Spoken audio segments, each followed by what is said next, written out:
অপু কিংবা বুবলি সময়টা খারাপ যাচ্ছে দুজনেরই।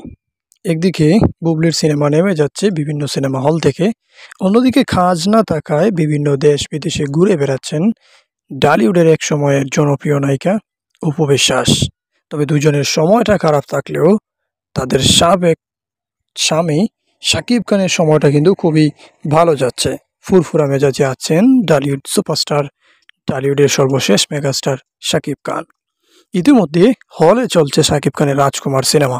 চারিদিকে প্রশংসায় ভাসছেন তিনি, এবং এই প্রশংসা রেখেই তিনি ইতিমধ্যে পাড়ি জমিয়েছেন ইন্ডিয়াতে তুফান সিনেমার শুটিংয়ে অংশগ্রহণ করার জন্য। এর আগেই প্রায় 50% সিনেমার কাজ শেষ হয়ে গিয়েছে, এবং ঈদের পরে তুফান সিনেমা শুটিংয়ে ইন্ডিয়াতে অংশগ্রহণ করেছেন শাকিব খান।